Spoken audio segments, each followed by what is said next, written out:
This tree is a Kishu juniper grafted onto a San Jose juniper, and it is such a cool tree for so many reasons.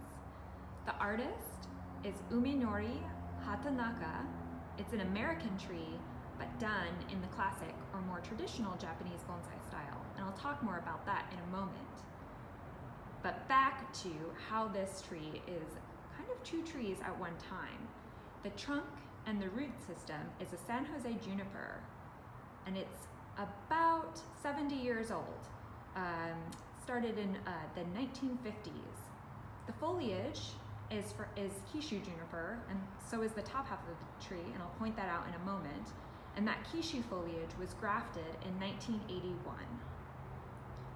So, going back to how we get characteristics of two trees at once, this tree has been grafted.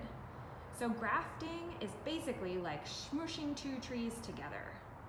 So remember the age of the trunk versus the foliage. So in 1981, the artist sliced into the San Jose trunk and added a wisp of the Kishu juniper, and from there it grew and was trained. Once it got big enough, the artist removed the San Jose part of the tree. And so we can actually see the grafting part is right about here, right there.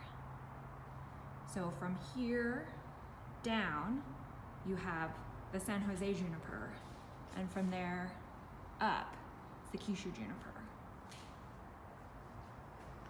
That's so cool.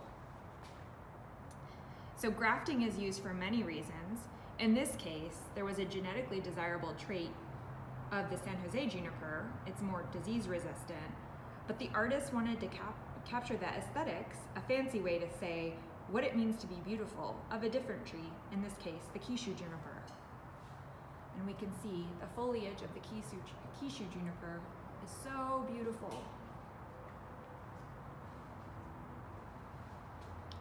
This tree is a good example of a traditional bonsai design or example of classic Japanese aesthetic.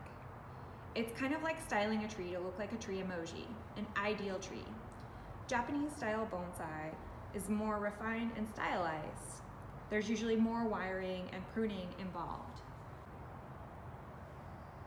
This Kishu juniper has a lot of wiring done on it, as you can see.